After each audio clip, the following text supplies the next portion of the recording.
नमस्कार फ्रेंड्स, आप सभी का एक बार फिर से एजुकेशनल चैनल में स्वागत है। और आज की वीडियो में हम आपके साथ डिस्कस करने जा रहे हैं एक बहुत ही इम्पोर्टेंट रिसर्च के मेथड के ऊपर, जो है आपका नैरेटिव रिसर्च डिज़ाइन। तो आज की वीडियो में हम आपके साथ कथात्मक अनुसंधान जो डिज़ाइन है इस पे डिस्कस करेंगे। तो ये आपके यूजीसी नेट पेपर 1 के रिसर्च एप्टीट्यूड के पार्ट के लिए काफ़ी वैल्यूएबल रहेगा। साथ ही साथ पीएचडी के एंट्रेंस एग्जामिनेशन के लिए ये बहुत ही वैल्यूएबल आपका टॉपिक रहेगा। तो आज की वीडियो में हम थोड़े से, वीडियो ज़्यादा लंबा नहीं होगा, थोड़े से ड्यूरेशन में हम इसके जो की पॉइंट्स हैं, वैल्यूएबल पॉइंट्स हैं, उस पर हम डिस्कस करेंगे, ताकि इससे जुड़ा हुआ क्वेश्चन आपके एग्जाम्स में कहीं पे पूछा जाता है तो आप बड़े आसानी से उसका आंसर दे लेंगे। साथ ही साथ कहीं पे आपको एक्सप्लेन करना हो कि नैरेटिव रिसर्च का वर्क क्या है, तो आप बड़े आराम से इसका आंसर दे लेंगे। तो चलिए शुरू करते हैं आज के टॉपिक को। तो देखिए, नैरेटिव रिसर्च को हम कहते हैं हिंदी में कहानी अनुसंधान या कथात्मक अनुसंधान या कथा अनुसंधान। तो इसका जो टॉपिक है, टॉपिक के नाम से ही आपको पता चल जाता है कि इसमें टोटल जो हम रिसर्च करते हैं वो कहानी के माध्यम से करते हैं। हम डेटा प्राप्त करते हैं और डेटा को हम एक कहानी के रूप में क्रिएट करते हैं, ऑर्गेनाइज करते हैं, फिर हम उससे जुड़ी हुई चीज़ों को रिफ्लेक्ट करते हैं, अच्छे तरीके से उसका इंटरप्रिटेशन कर देते हैं। तो चलिए, हम आपको बता रहे हैं कि नैरेटिव रिसर्च डिज़ाइन का ये जो इम्पोर्टेंट पॉइंट है उसके बारे में, फिर आगे हम आपको समझाते हैं। देखिए, कहा गया है कि what is narrative research. Narrative research क्या है? देखिए, कहा गया है a literary form of qualitative research. Narrative research is all about collecting and telling a story or stories in detail. कहा गया है कि गुणात्मक शोध का एक साहित्यिक रूप आपका कहानी अनुसंधान, यानी कि आपका कथात्मक अनुसंधान, सभी एक कहानी या कहानियों को आपके इकट्ठा करने और बताने के बारे में है, जो कि आपका डिटेल में विस्तार से कहा गया है। Researchers right narrative about experiences of individuals, describe a life experience and discuss the meaning of the experience with the individuals.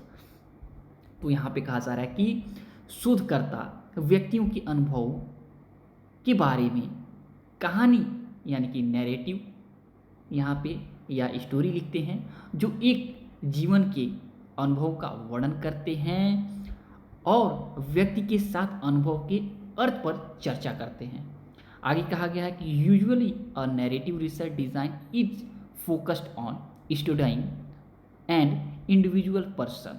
कहा गया आमतौर पर या जनरली एक कहानी अनुसंधान का जो प्रारूप है, डिज़ाइन है, एक व्यक्ति के अध्ययन करने पर केंद्रित होता है।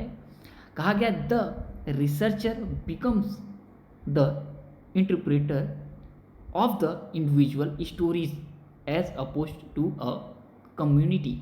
कहा गया है कि एक समुदाय के विपरीत शोधकर्ता जो रिसर्चर है, व्यक्ति के कहानियों की व्याख्या करने वाला यहाँ पे बन जाता है। तो यहाँ पे हम बताएं कि जैसे मान लीजिए कि कोई व्यक्ति है, ठीक है, चाहे कोई भी इंडिविजुअल व्यक्ति है, वो किसी चीज़ को, ठीक है, वो किसी चीज़ को समझने के लिए अपने अनुभव का सहारा लेता है, और हर व्यक्ति किसी चीज़ के बारे में अपना अनुभव रख सकता है। तो हम किसी के अनुभव को समझने के लिए कि वो किसी चीज़ के बारे में क्या अनुभव और क्यों अनुभव, कैसा अनुभव रखते हैं, ठीक है, हम इसको समझने की कोशिश करते हैं हम एक कहानी के माध्यम से। तो ये आपका रिसर्च जो होता है ना, ये क्वालिटेटिव तौर पे होता है, ठीक है, क्वालिटेटिव होता है, गुणात्मक होता है, जहाँ पे हम सोशल साइंस के फील्ड में स्टडी करते हैं, ठीक है। तो वहाँ पे हमारा जो भी देखें रिसर्च का टाइप होता है वो क्वालिटेटिव होता है, ठीक है, गुणात्मक होता है, क्योंकि व्यक्तियों का, हमारे विचार जो हैं, ठीक है, हमारे जो भाव हैं, हमारे जो व्यवहार हैं, ठीक है, वो गुणात्मक होते हैं, ना ही मात्रात्मक होते हैं, ना ही हम उसको किसी बाट पे तौल सकते हैं, ऐसा नहीं हो सकता है। हम उसको समझते हैं, उसको जानते हैं, ठीक है, और उसके बारे में हम किसी को बताते हैं या व्याख्या कर देते हैं। तो यहाँ पे कोई व्यक्ति है, अगर उनके अंदर हम कोई चीज़ देखते हैं, कोई प्रॉब्लम देखते हैं, ठीक है, या उसके अंदर कोई समस्याएं हैं, तो हम यहाँ पे उनकी समस्या को समझने के लिए एक कहानी का देखें तो हम सहारा लेते हैं। और कहानी का सहारा हम जब लेते हैं तो इसमें उस व्यक्ति को हम शामिल करते हैं जिसके बारे में हम जानना चाहते हैं, उसके समस्या को हम जानना चाहते हैं, उसके समस्या को प्रकाश में लाना चाहते हैं कि क्या है, किस चीज़ को वो किस तौर पर ले बैठे हैं, किस तरीके से वो अनुभव लेके बैठे हैं कि किसी चीज़ के बारे में उनका विचार इस प्रकार है या इस प्रकार नहीं है, ठीक है। तो ये आपका कहें तो एक व्यक्ति के बारे में यहाँ पे डिस्प्ले करता है, एक व्यक्ति के बारे में यहाँ पे बताता है। तो आगे और हम आपके साथ डिस्कस करेंगे। आगे देखिए यहाँ पे एक इम्पॉर्टेंट पॉइंट है कि वाई यूज नैरेटिव रिसर्च। हम नैरेटिव रिसर्च या कहें कि जो आपका कथात्मक या कहानी अनुसंधान है उसका क्यों इस्तेमाल करते हैं। देखिए कहा गया है स्टोरी टेलर एंड एंटरप्रेन्योर आपका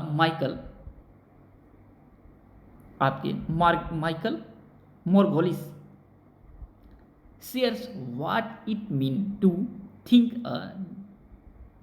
इन नैरेटिव। कहा जा रहा है कथाकार और उद्यमी आपके माइकल मार्गोलिस ने बताया कि कहानी में सोचने का क्या मतलब है, ठीक, कहानी में सोचने का क्या मतलब है। He notes recent brain research that has identified a gene unique to humans that allow use to tell story from person to person and generation to generation। तो यहाँ पे कहा जा रहा है कि जो आपके मार्गुलिस हैं उन्होंने हाल ही में मस्तिष्क के शोध पर ध्यान दिया और जिसमें मनुष्य के लिए विशिष्ट जीन की पहचान की जो हमें व्यक्ति से व्यक्ति, पर्सन टू पर्सन और आपका पीढ़ी और पीढ़ी यानी कि आपका पीढ़ी से पीढ़ी तक कहानी बताने की अनुमति देता है। कहा गया art, business and education are rooted in story telling. कहा गया कि कला, व्यवसाय और शिक्षा सभी कहानी कहने में निहित हैं। कहा गया है Margolis notes anthropology research that over 17% of what we learn is via story. Margolis ने नृविज्ञान, जो कि हम कहेंगे एंथ्रोपोलॉजी यानी कि मनुष्य जाति का विज्ञान एंथ्रोपोलॉजी कहा जाता है, मॉर्गनिस ने एंथ्रोपोलॉजी रिसर्च पर ध्यान दिया और ध्यान दिया है कि हम जो भी कुछ सीखते हैं उसका आपका 70% से अधिक कहानी के माध्यम से सीखते हैं। व्यक्ति जो भी सीखता है उसमें 70% वो कहानी के माध्यम से सीखता है। तो इसलिए कितना इंपॉर्टेंट है ये कहानी, ठीक है। कहा गया narrative thinking provides the story telling vocabulary which allow us to make sense and meaning of the words around us. कहा गया है कि कथात्मक सोच कहानीकार शब्दावली प्रदान करती है जो हमें अपने आसपास की दुनिया का अर्थ और समझ, मीनिंग और सेंस बनाने की अनुमति देता है, ठीक है। तो देखिए यहाँ पे बताया गया है कि अगर हम जो भी चीज़ें सीखते हैं, ठीक है, हम जिस चीज़ों का अपने माइंड में, ठीक है, क्रिएशन करते हैं उसका 70% हम कहानी के माध्यम से अपने अंदर क्रिएट करते हैं।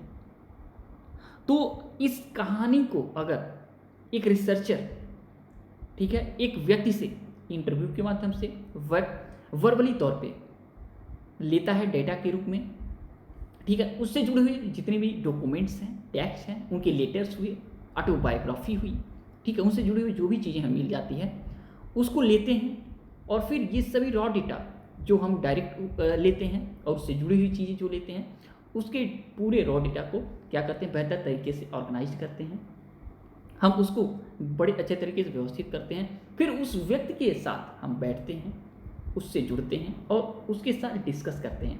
फिर जो भी चीज़ें निकल के आती हैं उनसे जुड़ी हुई किसी घटना को लेके उनकी जो समझ है, ठीक है, उनके बारे में हम क्या करते हैं, एक कहानी लिख के क्या करते हैं, आगे बढ़ा देते हैं, जिससे कि पता चलता है कि क्या चीज़ें हैं जिससे कि इनका व्यवहार इस तरीके से है, इस तरीके से ये सोचते हैं। तो आगे चलते हैं और आपको हम बताते हैं कि ये आपका नैरेटिव रिसर्च जो चलता है इसके मेन स्टेप्स कैसे हैं, कैसे एक नैरेटिव रिसर्च का, ठीक है, डिज़ाइन वर्क करता है। तो आपको हम बताते हैं 7 स्टेप्स इसके हैं, बड़े इजी स्टेप्स हैं, लेकिन इन स्टेप्स को चलाना एक एक्सपर्ट का काम होता है, ठीक है। यानी कि अगर कहानी है, एक नैरेटिव है, तो उसको जज करने का काम बहुत ही क्रिटिकल होता है, इसलिए इस पर एक्सपर्टीज़ की ज़रूरत होती है। तो चलिए हम देखते हैं कि कौन से 7 स्टेप्स हैं जिसके माध्यम से हम नैरेटिव रिसर्च डिज़ाइन को कंडक्ट करते हैं। तो देखिए यहाँ पे steps in conducting narrative research. तो यहाँ पे नैरेटिव रिसर्च कंडक्ट करने के लिए स्टेप्स बताए गए हैं, कौन कौन से हैं। तो सबसे पहले देखिए, आइडेंटिफाई अ प्रॉब्लम और फिनोमिनन टू एक्सप्लोर। तो यहाँ पे सबसे पहले बताया गया है कि आपको नैरेटिव रिसर्च कंडक्ट करना है, तो सबसे पहले क्या करना है, आपको आइडेंटिफाई करना है, पहचान करनी है एक समस्या का, या आपको एक जो घटना है उसको ढूंढना है, एक्सप्लोर आपका जो फिनोमिनन है उसको, यानी किसी मुद्दे का या किसी कहें तो चिंता का पहचान करना है सबसे पहले स्टेप में। यानी identifying an issue of concern provides the purpose for a study and enables the researcher to understand person और social experience of an individuals.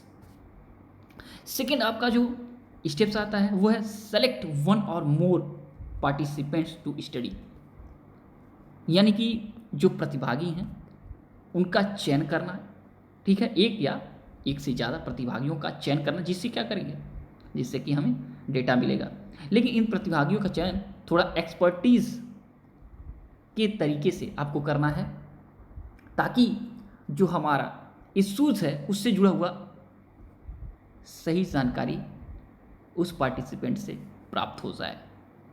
देखिए आगे कहा गया है, collect the story from the that participant, ठीक है, besides the participants verbally sharing their story through conversations or interviews. Field text also provides information about the participants. Examples included general diaries, letters sent by individual, photographs, memory boxes. सभी यहाँ पे चीज़ें दी गई हैं कि आपके जो collect the story from the participant, यानी कि जो स्टोरी कहानी जो प्रतिभागी होंगे उससे प्राप्त करना, ये स्टेप आ जाता है स्टेप थर्ड में। यानी कि यहाँ पे आपको डेटा मिलना शुरू हो जाएगा। तो वो डेटा आपका वर्बली होगा, वर्बली टॉक आप करेंगे, इंटरव्यू के माध्यम से कहानी आप शेयर करेंगे, साझा होगा। इसके अलावा फील्ड टेक्स्ट होंगे जुड़े हुए प्रतिभागी से, ठीक है, और डायरीज होंगे, जर्नल्स होंगे, लेटर्स होंगे, ये सब चीज़ें आ जाती हैं, ठीक है। अब देखिए स्टेप 4 जो आता है, कहा गया है रिच स्टोरी और रिटेल द इंडिविजुअल स्टोरी। आपका फोर्थ स्टेप जो यहाँ पे आ रहा है वो क्या कह रहा है कि रिस्टोरी का मतलब आपका, यानी कि व्यक्तियों की कहानियों को यहाँ पे फोर्थ स्टेप में कहा गया है पुनः स्थापित करना। The step involves examining the raw data, identifying key elements, organizing and sequence these elements and then retelling a story that describes the individual experiences।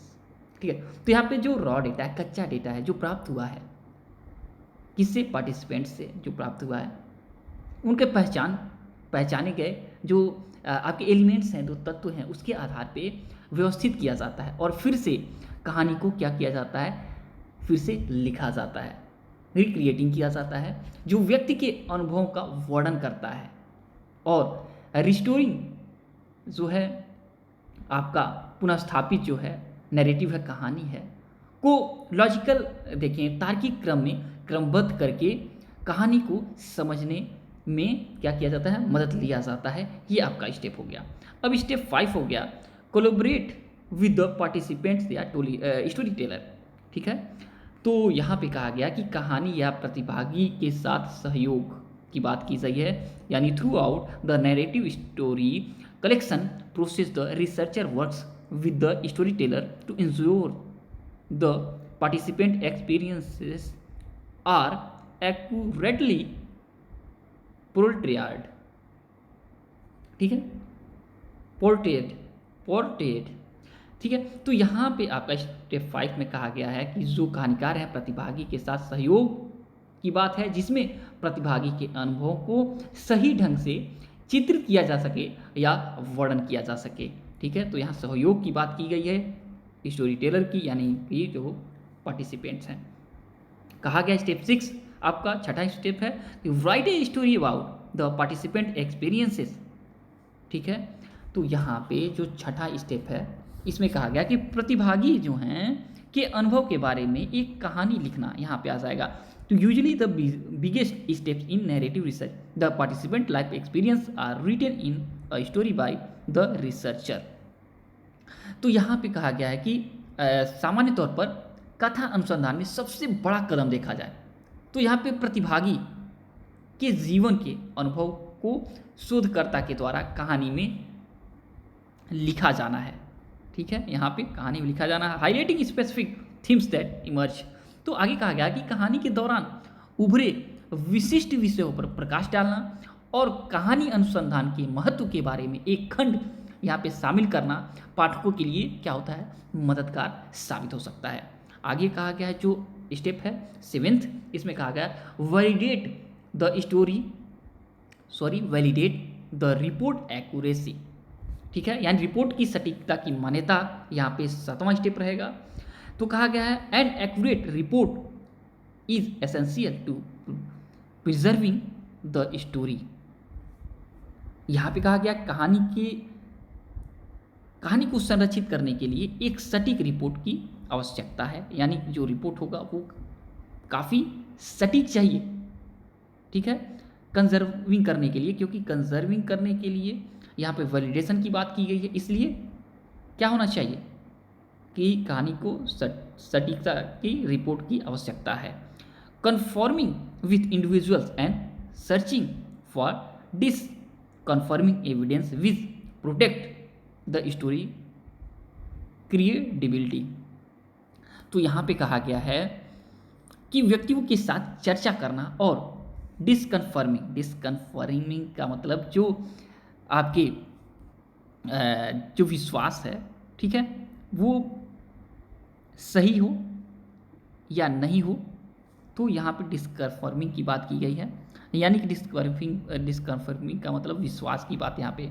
ठीक है, तो व्यक्तियों के साथ चर्चा करना और डिस्कर्फिंग यानी विश्वसनीय साक्ष्य की खोज करना कहानी की विश्वसनीयता की रक्षा करेगा, कंजर्विंग करेगा। ठीक है, तो याद रखिएगा ये आपका 7 स्टेप हो गया।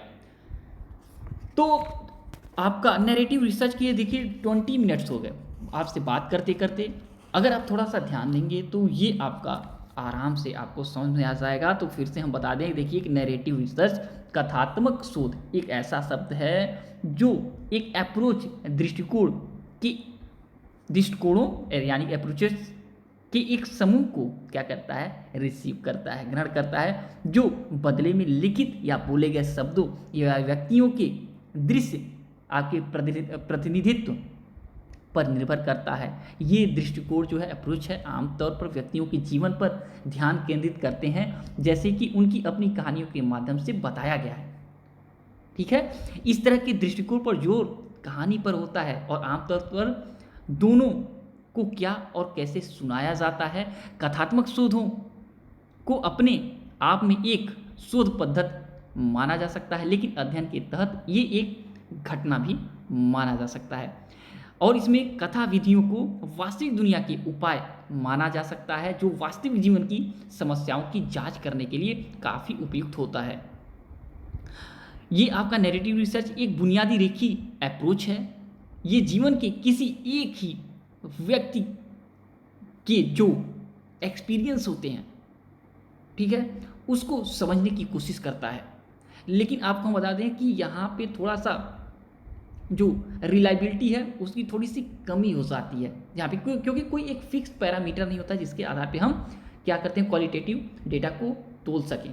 इसलिए अगर आप ट्रायंगुलेशन, ठीक है, रिसर्च का यूज, ठीक है, यहाँ पे थोड़ा सा कर लेंगे तो डेटा आपको कई माध्यम से अगर थोड़ा सा प्राप्त हो जाते हैं तो बेहतर होता है। आपका वैलिडिटी यहाँ पे, ठीक है, रिलायबिलिटी काफ़ी अच्छी हो जाती है इस कहानी को समझने में। तो हमें लगता है कि आपको समझ में आ गया होगा कि ये नैरेटिव रिसर्च क्या है। तो हमने कहा कि नैरेटिव रिसर्च, ठीक है, किसी व्यक्ति के अनुभव के बारे में समझने में मदद करता है, ठीक है, कि वो किसी चीज़ को क्यों और कैसे समझ रहे हैं, और अगर उससे जुड़ी हुई कोई इश्यूज है तो वो बाहर निकल के आ जाती हैं और उसके समस्याओं का समाधान भी किया जा सकता है अगर कोई चीज़ उनके माइंड में घर गई है तो। ठीक है, तो चलिए आज की वीडियो में इससे जुड़ा हुआ जितना भी चीज़ें हमें मिला हमने आपको शेयर किया, और आगे भी इससे जुड़ा हुआ जितने भी चीज़ें मिलेगी आपके साथ हम शेयर करने की कोशिश करेंगे। और जब तक कि नेक्स्ट वीडियो नहीं लाते हैं तब तक के लिए thanks for watching educational channel, और आपका दिन बहुत बहुत शुभ हो।